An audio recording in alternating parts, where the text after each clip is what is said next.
we obviously connected the other day on LinkedIn, and you had put out this really brave, incredible post, which I want you to talk about also because I know you had a bit of an experience with that.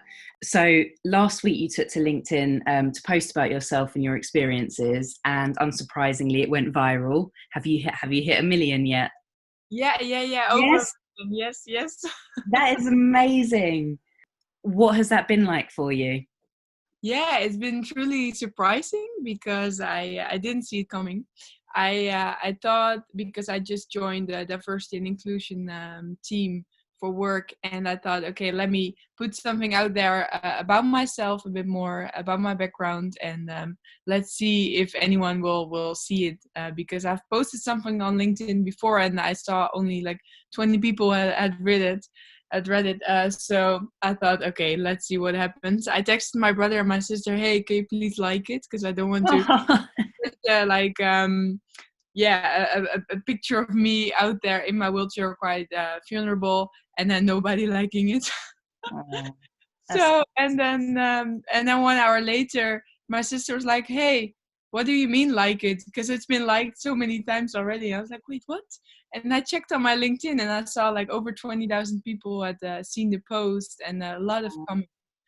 And then it really it hit off. Like it went crazy. Like I got in the first week I got almost 1 million, and last Thursday I reached over 1 million, and it's still going. amazing. I Obviously it's just the views that are 1 million, and I don't think probably not everyone would have really read into it, but I think it just shows to me that it's a huge topic and it's important to talk about it. Definitely. Absolutely. Um, with that said, Hmm. can we just come back to the beginning before the magic of LinkedIn? Sure. Um, will you tell us your story, introduce yourselves to people that don't know who you are, and just start at the beginning?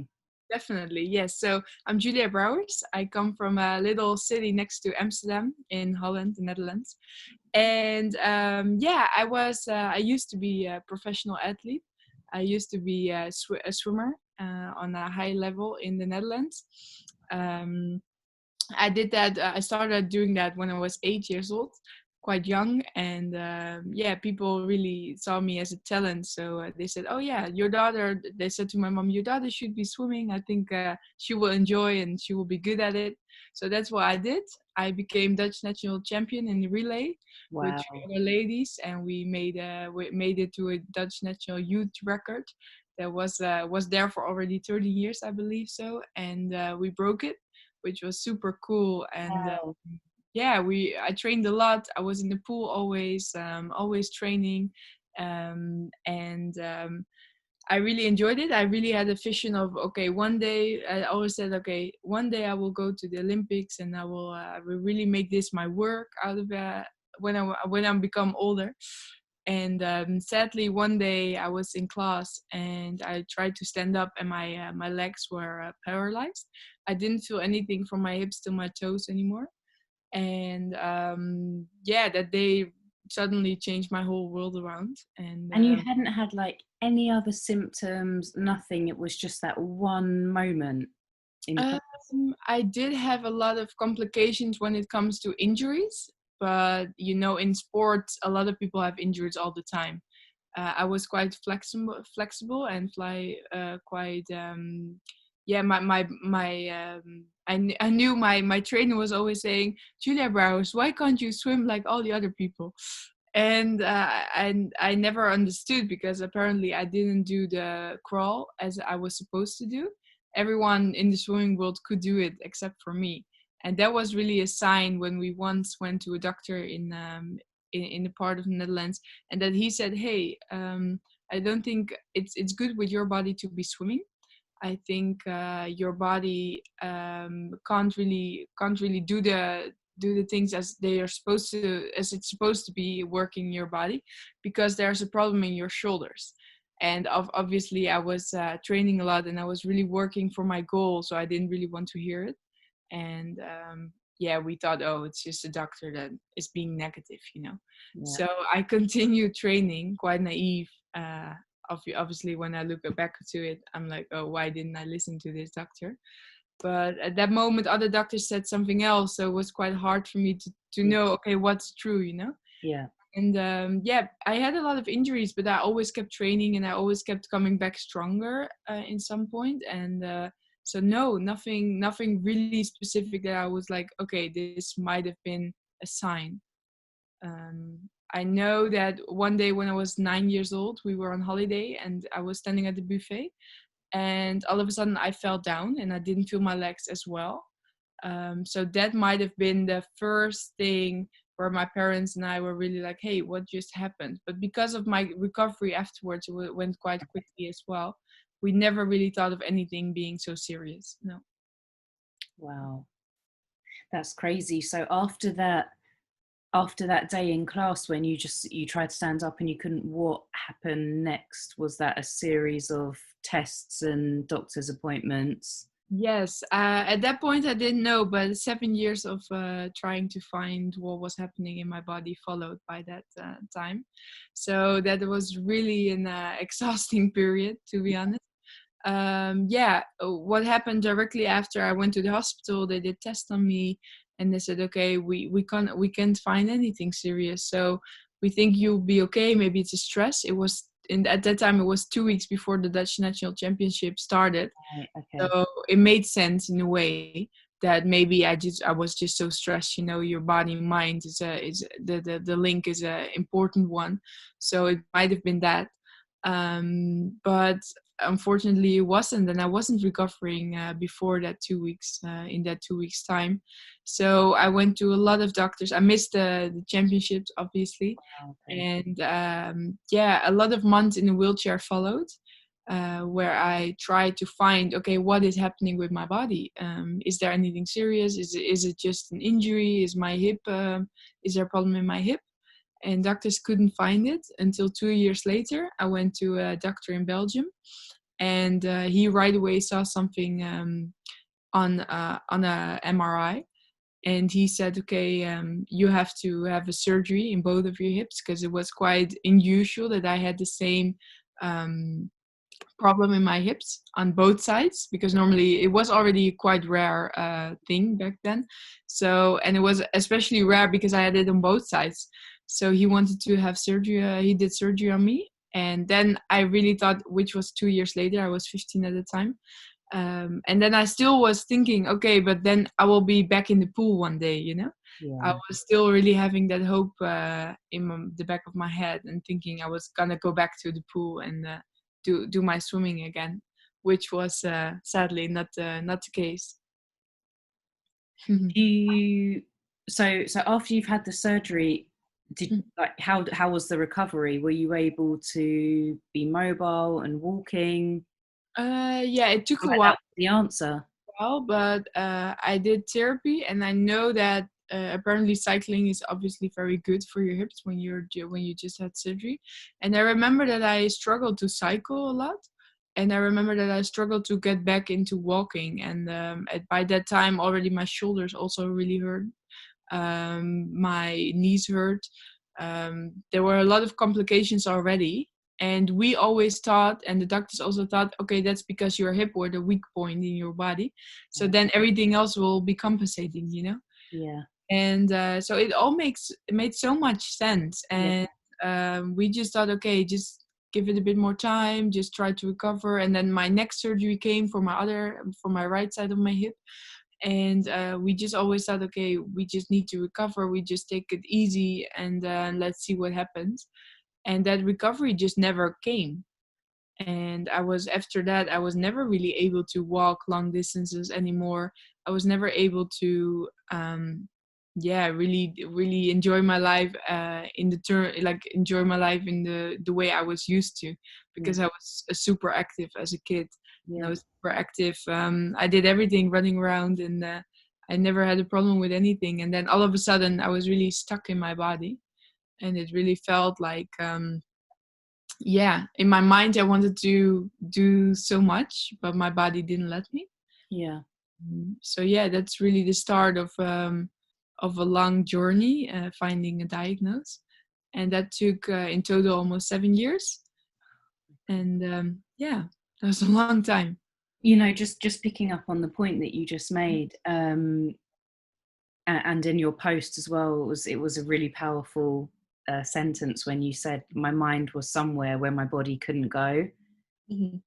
And obviously we're talking about that in a really physical sense, but how Mhm. does that affect your mental health, and how did you manage that?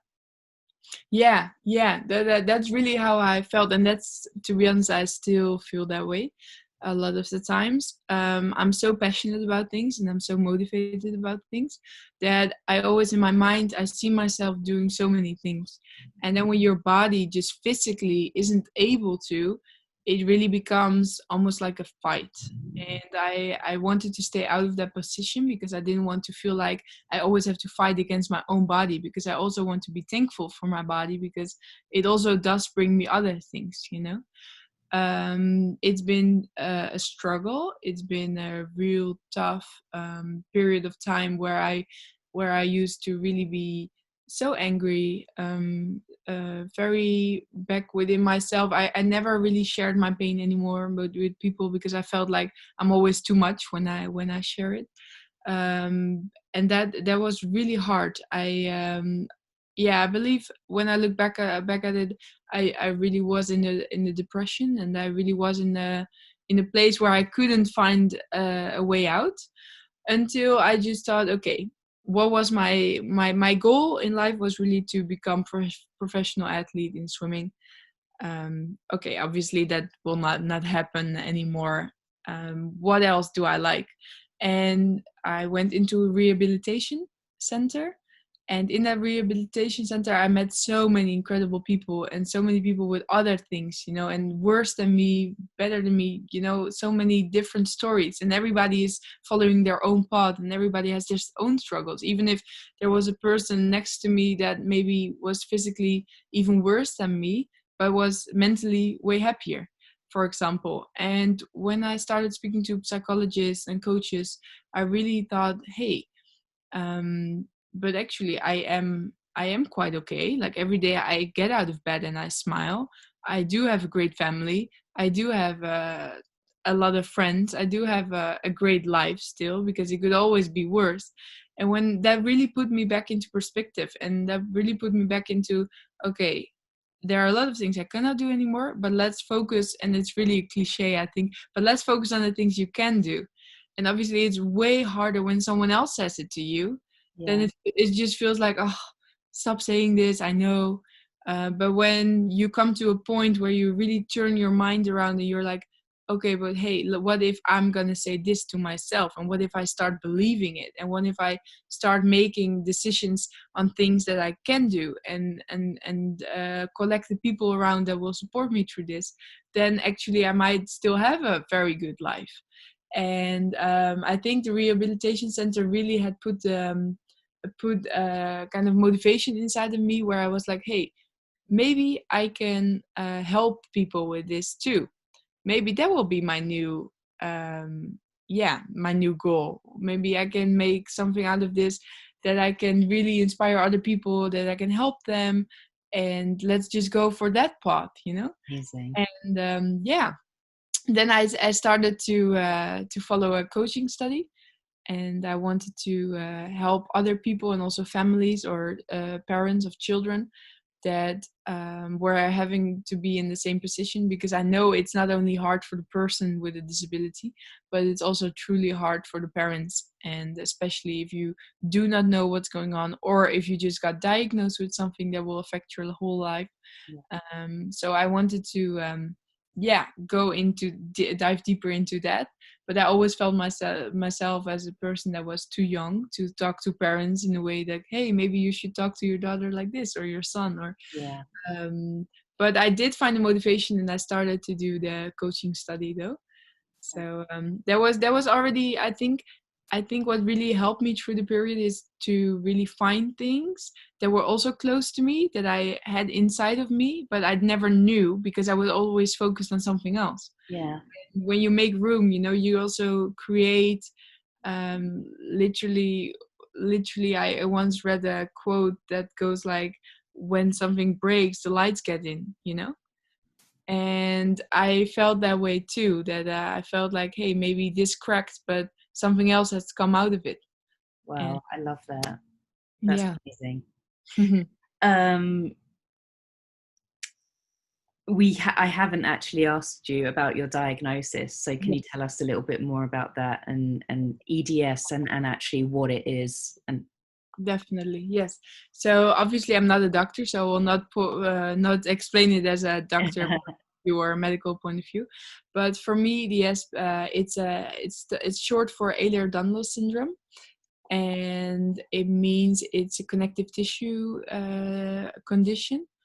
And basically, it means that your connective tissue is a bit weaker than in someone else's body. And for me, that really gives a lot of joint hypermobility, and it gives a lot of pain in my bones, but also in my muscles. It means that I get subluxations a lot of the times. I have a super soft skin, and I get bruises easily. I cannot sit, stand, or walk longer than a few minutes, without feeling pain. So that was really hard also when I was younger, doing to sit in school, for example, longer than an hour. I was constantly asking, hey, can I go to the toilet? And then my teachers would always ask my parents, like, hey, is there something with your bladder, or what's going on? And that was just because I felt so uncomfortable sitting down, that I always had to stand up and walk around a bit more. And also when I was in my wheelchair, there was really a hard problem, because sitting in my wheelchair also pained me, but standing up wasn't option. yeah, an option as well. So ideally, laying down was the best thing, but you cannot do that in class, you know. So that really caused that I missed a lot of classes, and I was doing homeschooling for a long time. But EDS is a disease that is quite rare, and that's why it took me 7 years to find out. And I spoke to a doctor, and he said on average it takes a person 10 to 20 years to even find out that they have EDS. And that's I asked him, why is that? And he said that is because everyone has the same kind of symptoms, the standard basic symptoms. And next to that, everyone can experience it in a different way. So for example, I have a friend, and she has really a lot of problems in her hip as well, but she has different symptoms next to it as well, and she also has EDS. And that's so hard for a doctor to diagnose, when you know, okay, certain symptoms are similar to the people that have it, and certain symptoms are not at all. Like the paralyzing in my legs were not that standard for EDS. So that caused the doctors to really find it difficult. Okay, what is really the problem here? Is it not just the problem that was based in your hip, or is it a general problem? So that's why I also really like to speak out about it, and to say to anyone that has the same kind of symptoms, that just to take a look and to ask your doctor for, hey, do you know EDS? What is it? Could it be? You know, and I'm not saying that everybody all of a sudden has it, but it makes it easier, because it wasn't so well known until, I think, until last year, it gets bigger and bigger. More people are getting diagnosed. More doctors are known and aware of it. So yeah, that's also really my motivation to speak up about it, and to maybe I would be so happy if someone else didn't have to find to search for 7 years, you know, and could find it maybe in a year, or hopefully shorter. So yeah, that's really important for me as well. That's amazing. Mhm. Um, you answered my other question, which was, what advice would you give? And I think asking the questions, and kind of flagging and being inquisitive and curious is Yes. really important. Yeah. Um, in terms of advice as well, I mean, you've kind of dropped a lot of nuggets about going to that rehab place and surrounding yourself with positive people, getting yourself into that headspace. But what other advice, has really helped you, and maybe some practical tools that you use every day that just kind of like keep your head where it's supposed to be? Yeah. So obviously sometimes I'm always quite tired. like I have this tiredness. So when I wake up in the morning, the first thing, and let's be honest, the first thing I feel is like, oh, I'm too tired for this day. And at the same time, for example, I have a little notebook next to my bed, and there are like inspirational quotes that I really like. So the first thing that I do is just take a look and be like, oh, what is it? What is something that will really inspire me today? And it's just a very practical little thing that I used to do a lot, also to look up on my phone. I really love Instagram for it. I always follow a lot of the inspirational people as well. So I think that's a practical thing that I do a lot, to really look up like, okay, what's something that could motivate me today? Because obviously a lot of people say like, yeah, you need to be motivated, but sometimes you also need a little bit help to motivate yourself, you know, to see the positive things again. And it's not always so easy to always be happy and always be positive. And obviously I also have my off days, but I think that's something that really helps me a lot. Then I also really like to look at TED Talks from inspirational people, motivational people. I really like reading books about psychology and mindset changes. And then I You always, see the mind gym behind you. yes, now that you say yes, yes, yes, that's so true. Yeah. Yeah, I really like them. And also to kind of have gather yourself a little support system of people where you know of that no matter what happens, no matter how often you say, hey, I'm in pain or whatever, that you have certain people that check up on you. What my kind of like fault is that I always try to be super positive when it comes to other people. So I always try to be happy and excited, and because I don't want to feel like I'm too much, you know. Yeah. But therefore, it is especially important that you also have people that ask you, hey, but how do you really feel? How is your body today? What are you sure? If I'm doing too much, my parents always say, are you sure that you can do this to this week? You know, shouldn't you take a step back? And it really is, it's nice to have a support system like that, and it's important. And I think for yourself as a person that finds yourself in the same situation, maybe where you're not sure what you have right now or what you have currently going on in your body, it's really important to listen to your gut feeling. um, to listen to, okay, what is what to not doubt yourself. I became in a position where I was, because of 7 years is a long period, I really thought, okay, am I even faking this whole thing?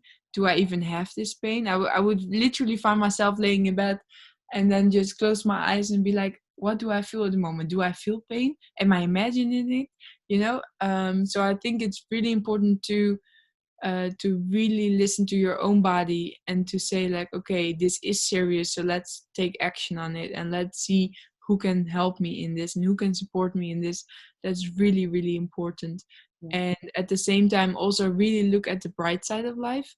um, and just make a list of things that makes you happy, you know. And it could be so easy, like for me, one of the things that makes me so happy is every day when I wake up and I go downstairs, I see my dog, and I'm like, oh, he's so cute, and he's always happy to see me. Yeah. I think that's amazing about animals too. But it could be something super, super, super simple. What I do almost every day is I go take a bath for like 2 or 3 hours, and I do that every day because it relaxes my body. But also, I see it as really something that I can look forward to. Some like a little thing that I do for myself that I really, really enjoy. Yeah. So I think that's really important. That's amazing. I love that.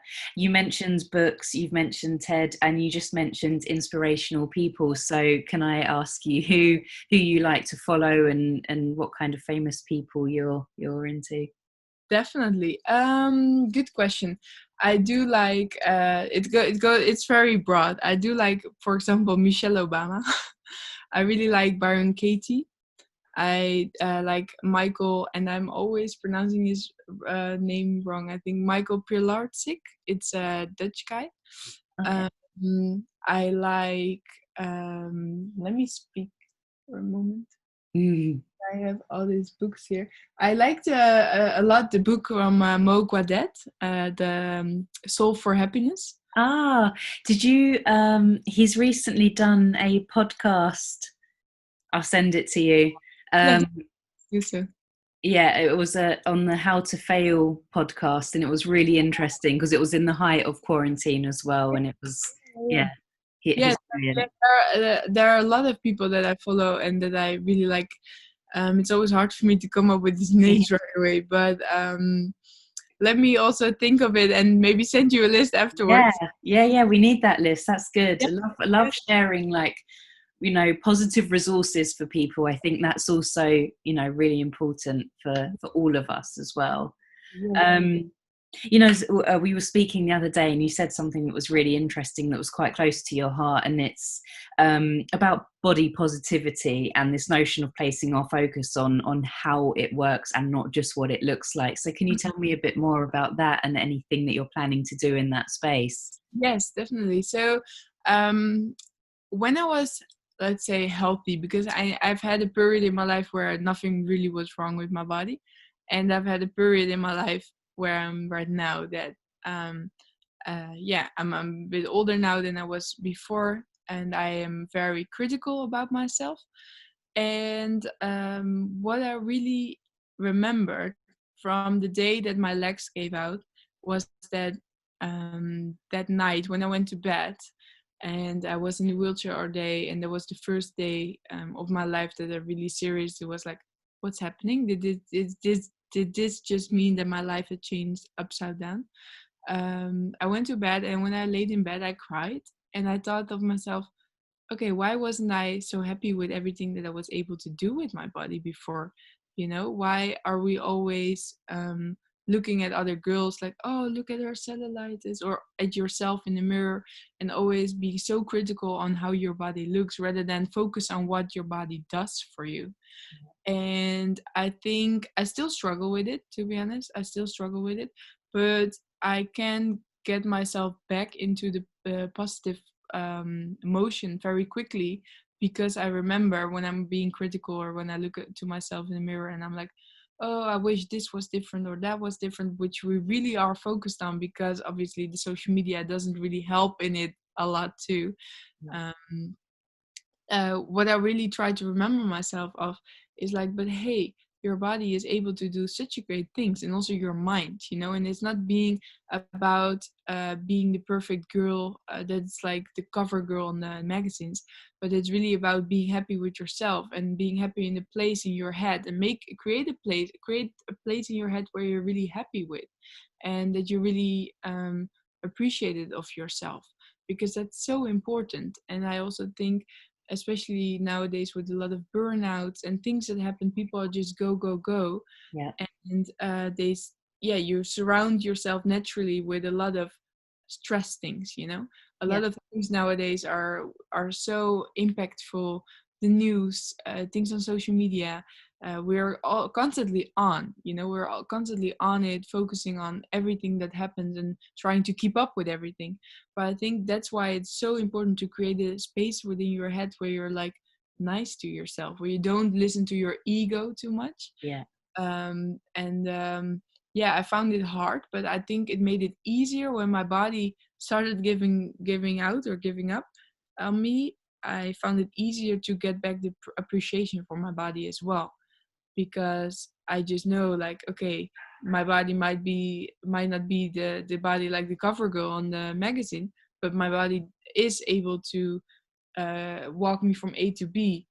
And when my body doesn't walk me from A to B, I remember, like, hey, I shouldn't be so mad at it. I shouldn't be so angry at it. And yeah, that it's a really important message for girls out there to hear, and to really from when you're just going to school, when you're running to the bus, and because you're almost missing it, to just remember yourself, like, hey, I am able to run to a bus. I might be late, but I am able to do that. And yeah, um yeah, that really helped me a lot when I was, yeah, obviously when you're in your puberty, is that the word? yeah, yeah, When you're in puberty, it's hard because everybody is always critical on themselves, and it's good to be critical, self-critical, but I think it's good to be self-critical when it comes to your mindset rather than your body and the way it looks, and just to take good care of it, but also being kind and soft to it. It's really yeah, an important message I think a lot of girls should hear, especially You need to hear. need to hear, yeah, and especially because I think I also still need to hear it more often, you know. Yep. So when I say it to someone else, I keep reminding myself of it as well, and I keep reminding when I'm with my sister or with my friends that we say to each other, "But hey, let's not focus on that. Let's just focus on how was your week? What did you do?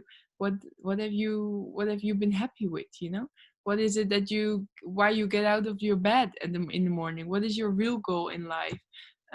Yeah, let's focus on that rather than to just gossip and say like, hey, have you seen her, or I hate the way I look today, or my arms are too fat, or all these kind of things. So yeah, That's I'm amazing. not sure if that answered your question. Yeah, it definitely did. It definitely did. And yeah, you really do have the power. I know you know this because I can tell, but you really do have the power to help a lot of people. And I think it's incredible. And I think the work that you've done on yourself is amazing. Thank you. Um, Actually, that ties in really nicely with the next bit, which is I wanted to understand a bit more about the coaching study and what exactly that is and where that fits into your journey. So can you tell us a bit about that?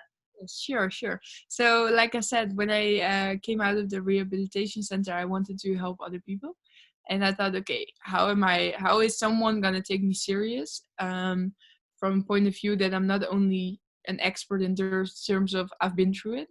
What I don't know if there's an English word for it. Um, in Dutch, we say, what's the word? Um, when you are an expert because you have been through the same thing. Okay. Sure, if you nah, well, doesn't make sense, I think. No, it does. I just yeah, can't think of the word. So, sure, no problem. So I just wanted to be more than just that, but it was very hard for me to find a study that allows you to also rest a lot, and I think that's also a struggle that a lot of disabled people have. When you're in a wheelchair, when you're not able to be the same person every day because you wake up differently every day, when your body is not always on the same page as your mind, you know. Yeah. It was hard for me to really go to college and follow a 4-year study because I didn't even know where I was going to be the next morning, let's say in 4 years time. So I decided to do a coaching study that was based from home, and I had to go to school twice a month, and a lot of like online courses as well. And next to that, I've always been really motivated to learn about myself. I always thought, okay, if I understand myself, I can understand other people so much better. And I saw that happening with a lot of people around me, where they were really focused on getting high grades in school, and I was really focusing on how am I going to develop myself, how am I going to have a critical look at myself. And this coaching study really helped me with it because it helps you asking questions for other people to help them. Yeah. Because what you basically do is via questions, you're gonna give them more insight about themselves without saying, "Oh, maybe you should do this or that." You're just asking someone something where they're gonna start thinking about it, and then they're like, "Oh, maybe I should do this and that," and that's exactly the outcome that you want to achieve. Yeah. And while doing something like that, I think it's always it's more hard for yourself to go into a study like that to find out what is wrong with you, you know, your mindset and stuff like Yeah. that. Then you're really focusing on the study that you're going to learn to apply for other people. And that was exactly what was happening to me. It was really quite a tough study in terms of you really find yourself. And sometimes it's not really nice to find yourself. Sometimes it's also Pandora's box is open.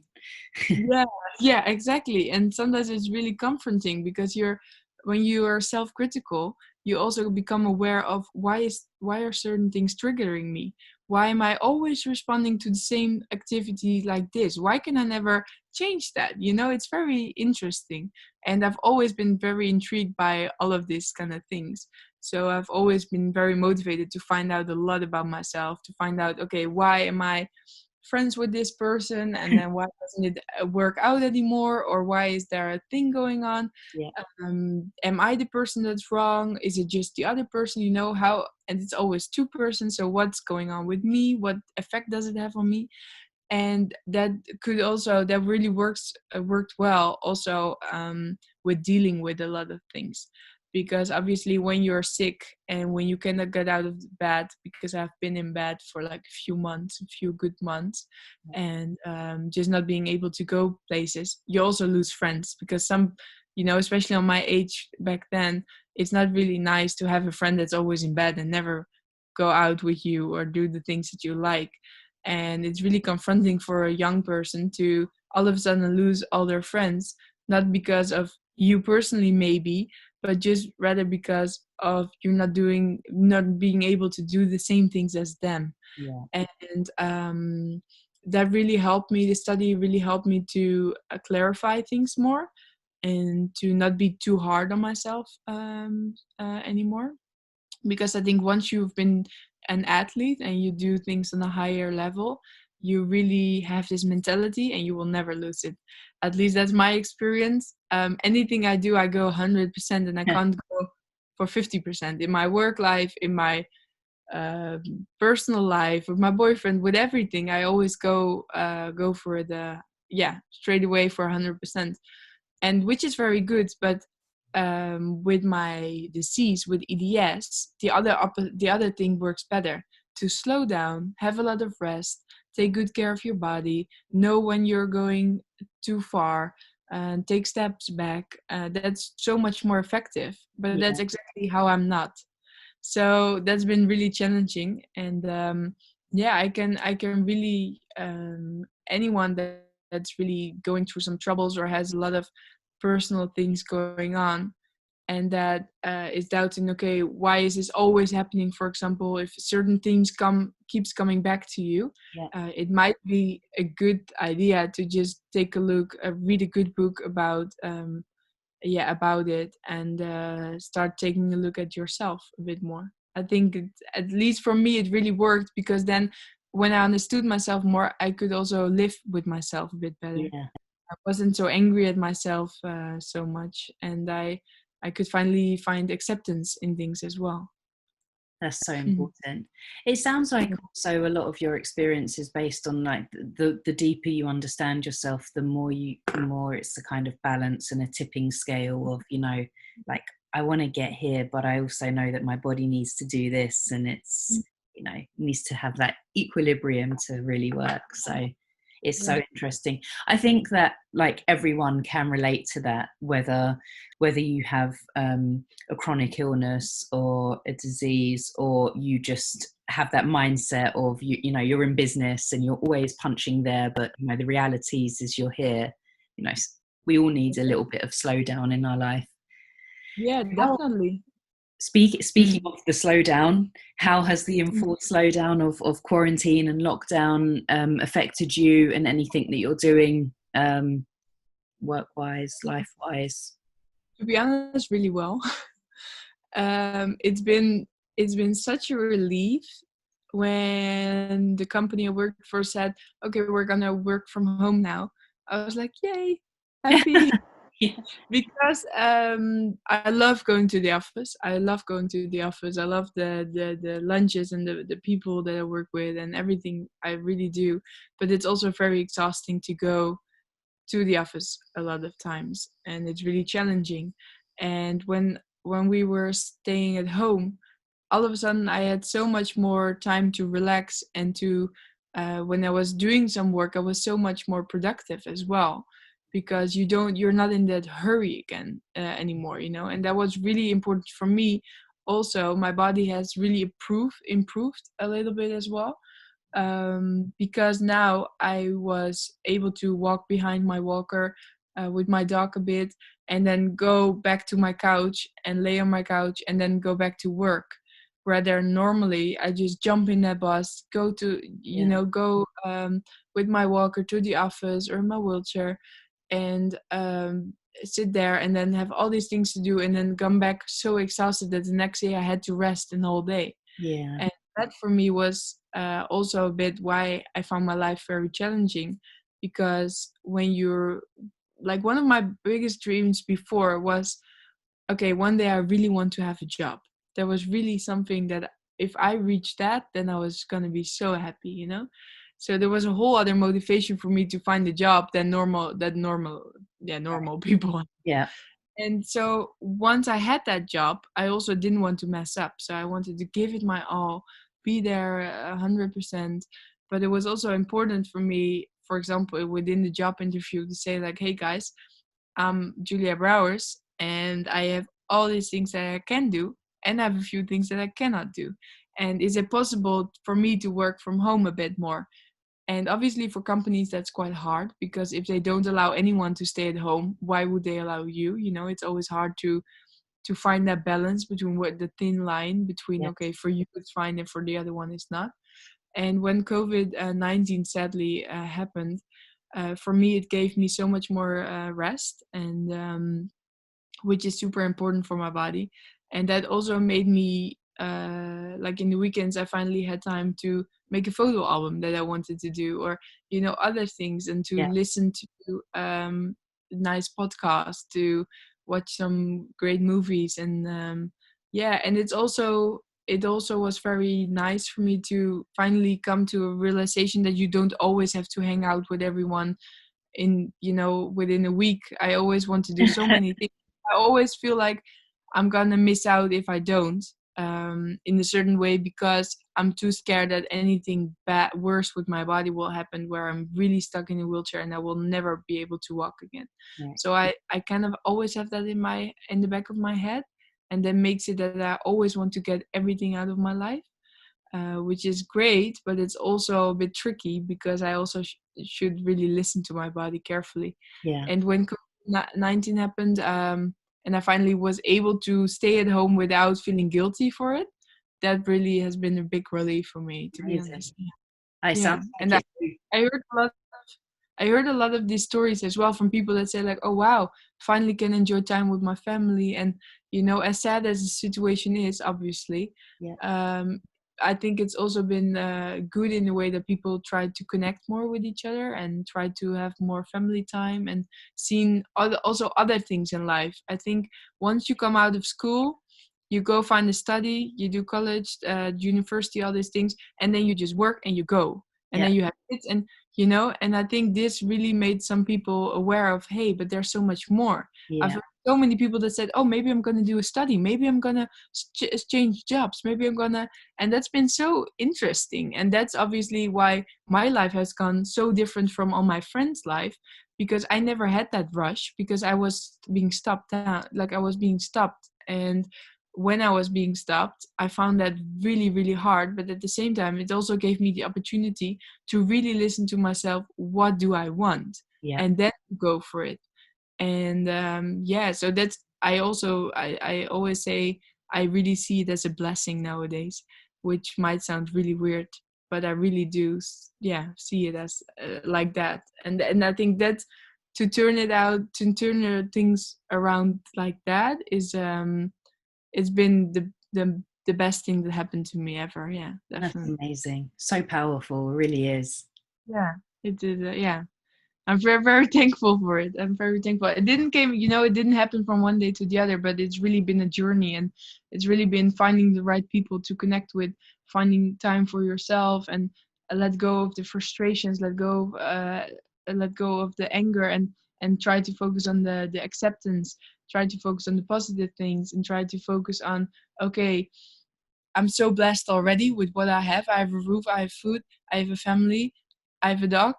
And that's already so much more than most people in life. And of course, then I don't have the ability to do anything I want. I don't have the ability to go do sports, and I don't have the ability to, and a whole list. But that doesn't weigh up to the things that I do have. And I think it's so important for us uh, to really remember where we come from and how blessed we already are. And I think yeah, that's super important. Amazing. Yeah. Absolutely amazing. Um, you also mentioned that you have been a volunteer in Ghana as well. So can you talk a bit about that and how that was for you?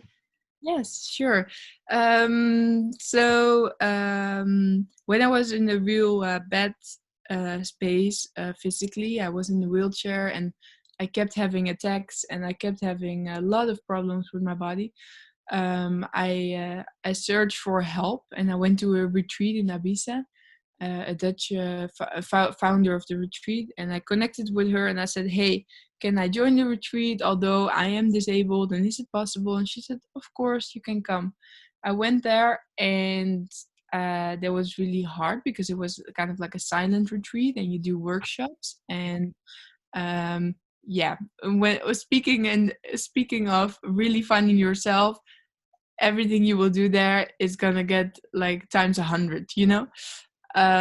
So you really dive into it. You don't know what you're diving into, and then when you're in there, you think like, why am I doing this?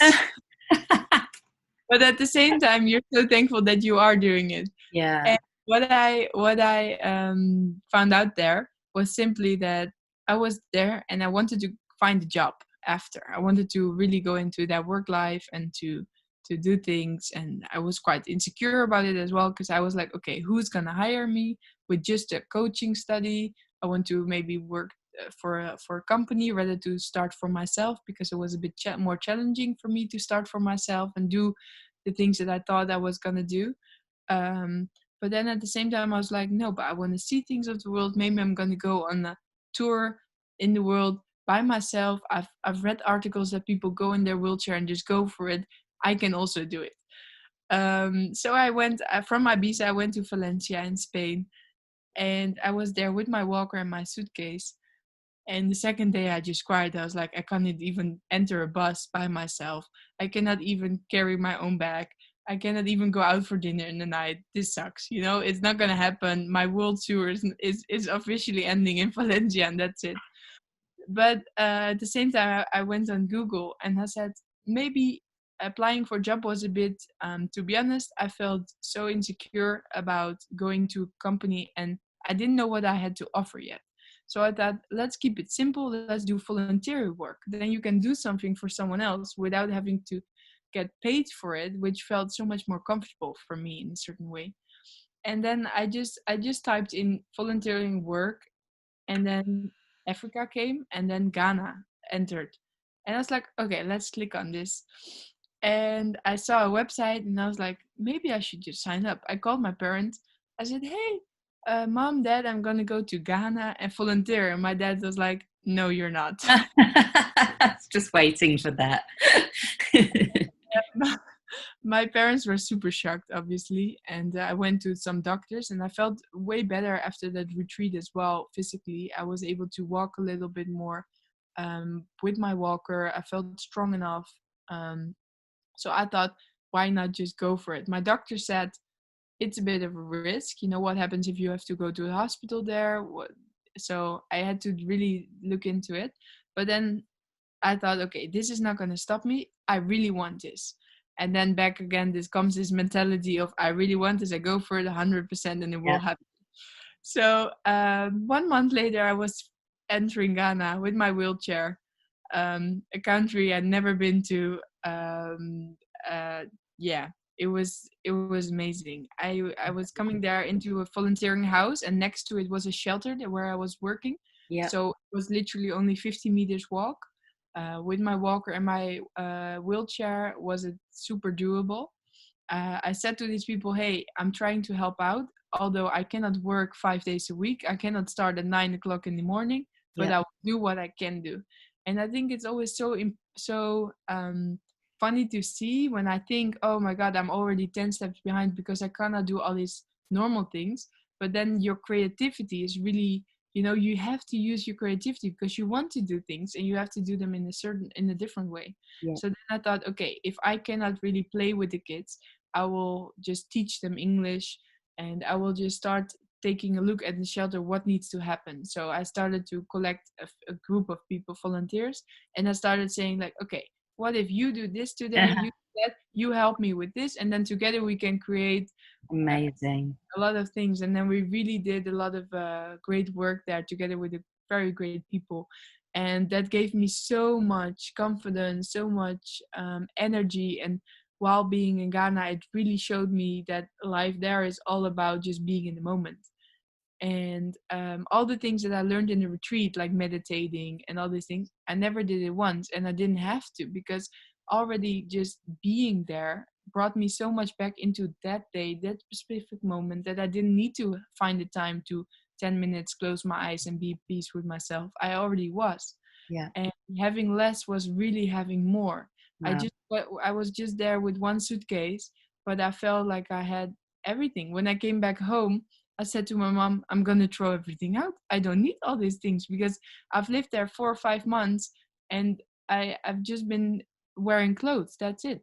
I didn't need anything else. Just a bed, my wheelchair, my walker, my clothes, and my smile.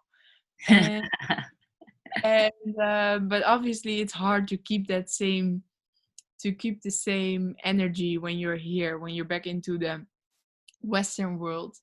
Yeah. So that was way harder than it looked. But Ghana has showed me, so like, obviously so many great people that I've met there, and so many opportunities that came along as well, and so much motivation for me to also really, I think I also really found my true purpose of starting maybe something like that for myself as well, and to really be able to help out other people.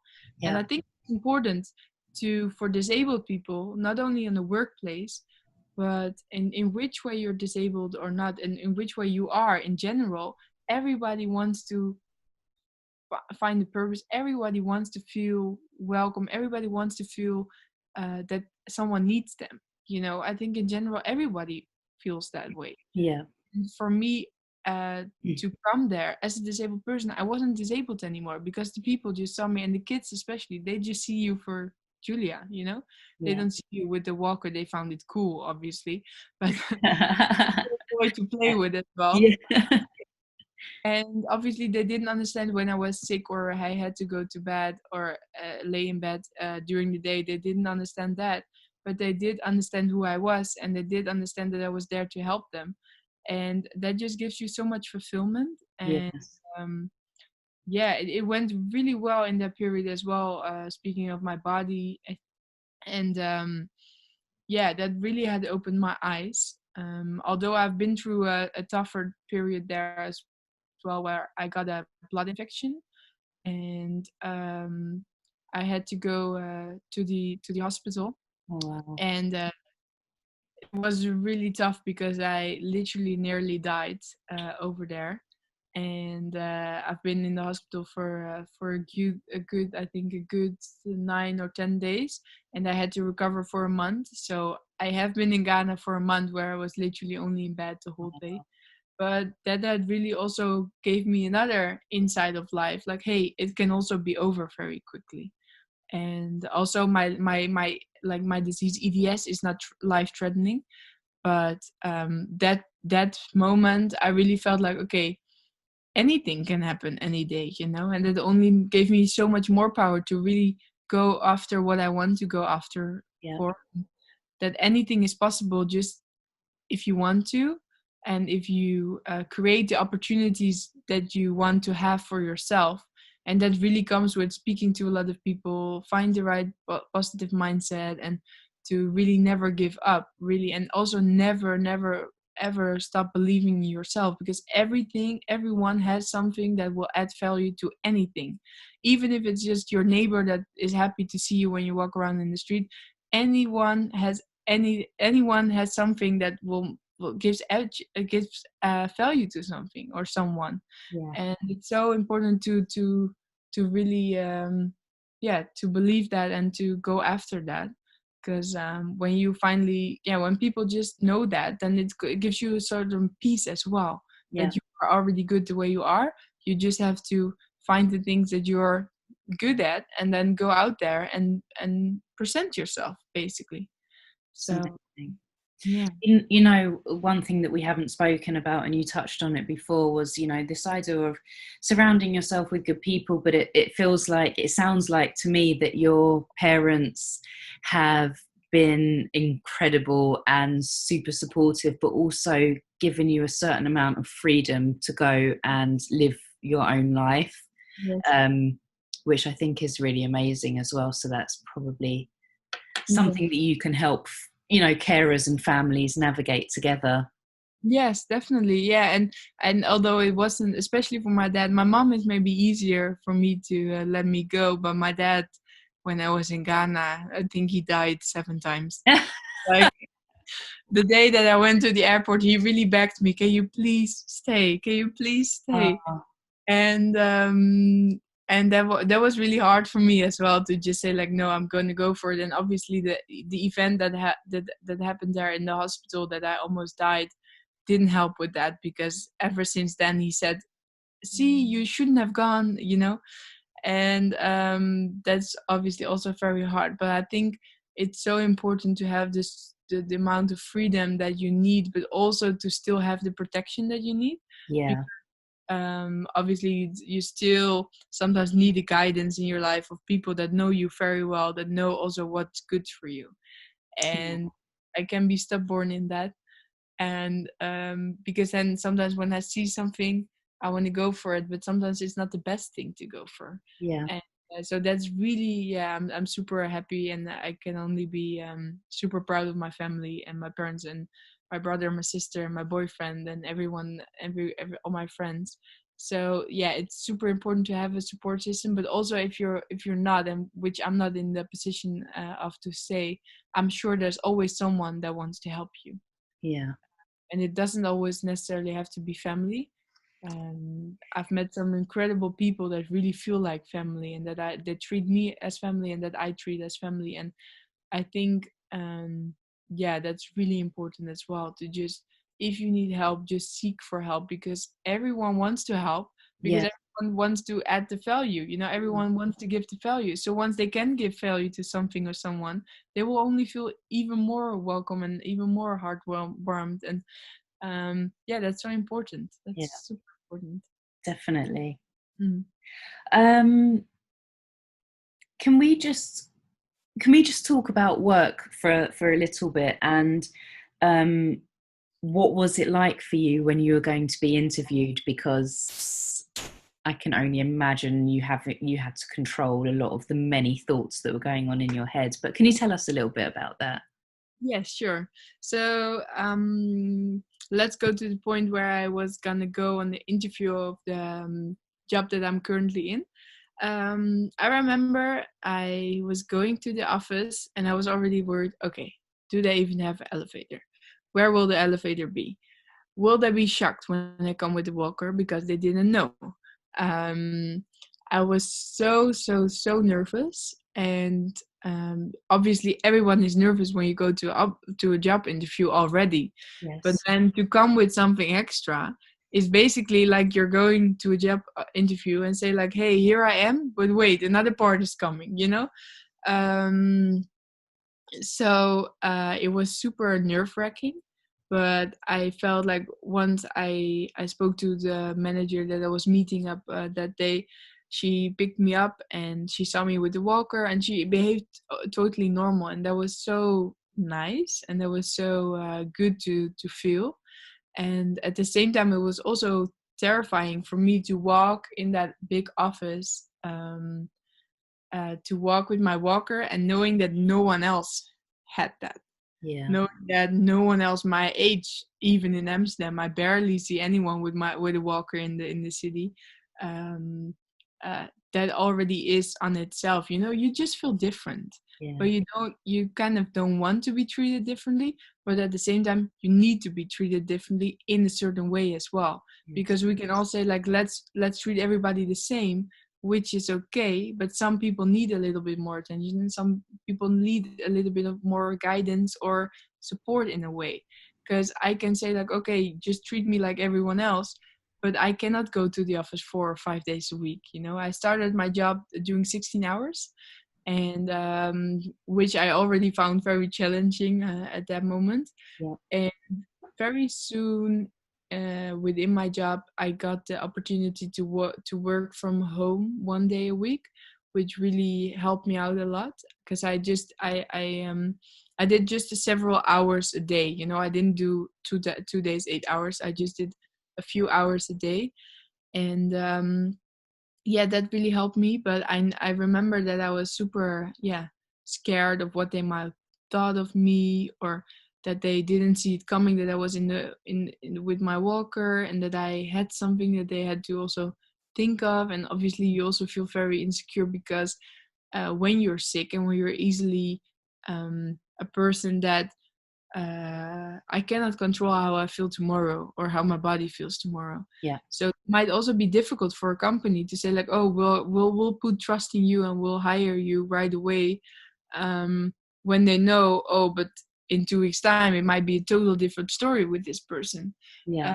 So I think what really helped me is the freedom, the flexibility, and also the trust. Because once I had that, you if I speak for myself, I really wanted to show already what I was worth so much, so I was going to do my best anyway, no matter how they would have thought I was going to do it. I was going to show my best, even more, because you already feel like you're 5 steps behind. And sometimes that's a good thing, it's not only a bad thing. It's sometimes good to have extra motivation to really go for it, and Yeah. to prove them wrong, because even if they don't say anything, you just know, okay, maybe I'm 5 steps behind, but I can easily prove them wrong, and then they will be impressed, and then they will be even happier with me. So yeah, that's how it went for me. Amazing. And you're currently employed in a role, Yeah, within the diversity and inclusion team. So that also. must be an amazing. You're adding value to the business as well. But Mm. just generally across the board, like how important is it for businesses to create these roles and part of their culture? Super important. We just created the diversity and inclusion within our company, and they send out the email, hey, who wants to participate? And I was like, definitely, that's gonna be me. So I wrote them an email, and my motivation to be in that team and to do that next to my job. And yeah, we started working on it right away, and it's so important to really read into all the facts, because I think what a lot of companies want to hear is the facts, on how important it is to actually have diverse and inclusive companies and strategies.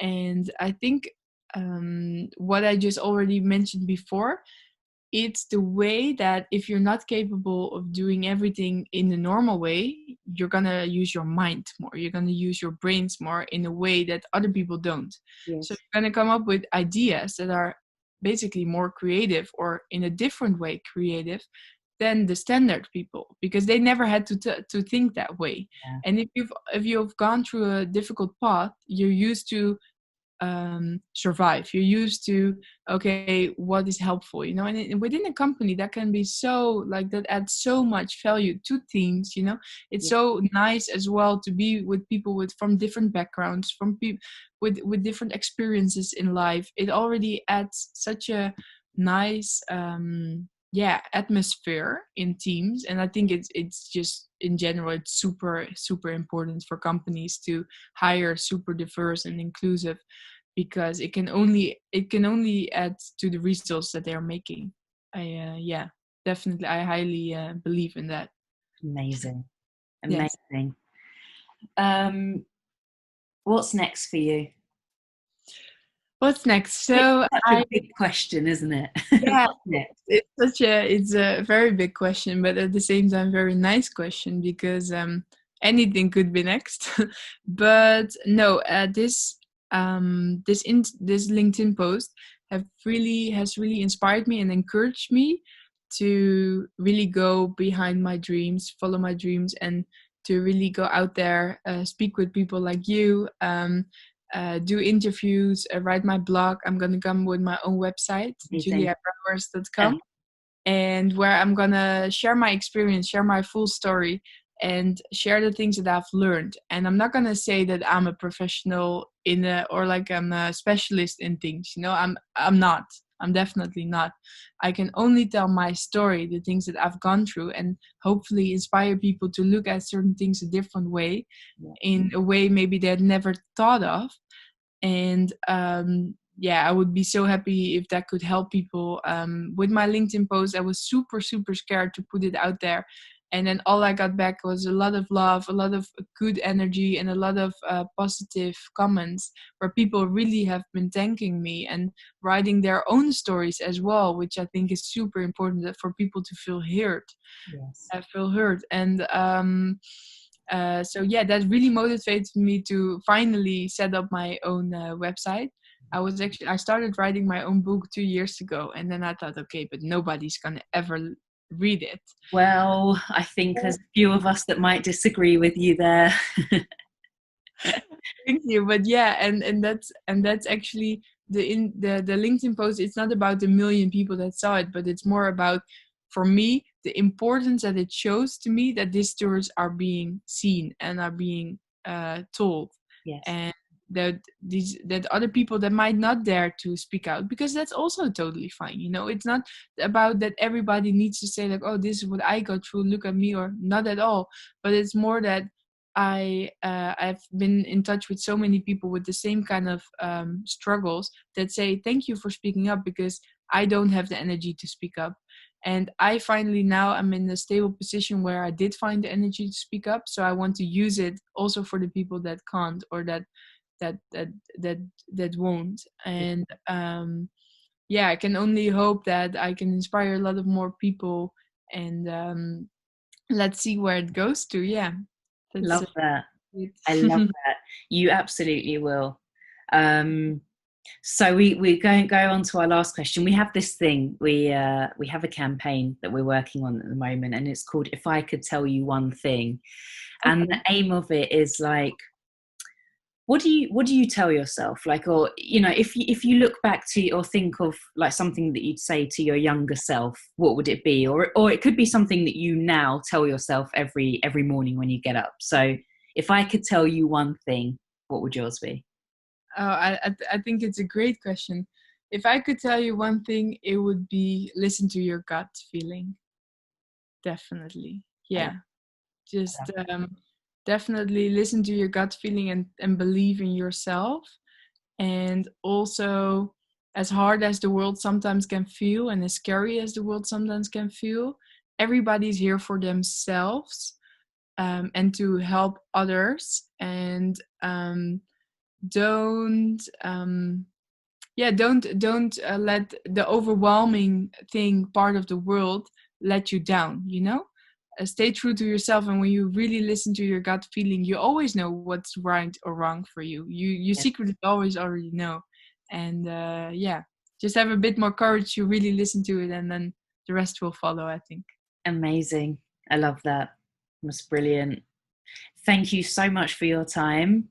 And thank you so much for the inspiration. You're incredible. I feel like the whole time you were talking, I was just like, this needs to be a TED Talk really soon. So we need to make that happen for sure. One of my biggest dreams, so let's see. Okay, well, that's it. Challenge accepted. Let's get Julia on TED. So much like knowledge and love and power in the things that you're saying. Honestly, you're an incredible person, and thank you for the opportunity to sit down and talk to you as well. I was very honored that you asked me, and I'm super happy that you took the time to speak to me, and I really, really appreciate it. So thank you. Thank you. I'm sending loads of love. Yes, lots Enjoy of love. The rest of your day. Yes, thank you so much. Have a great day, okay?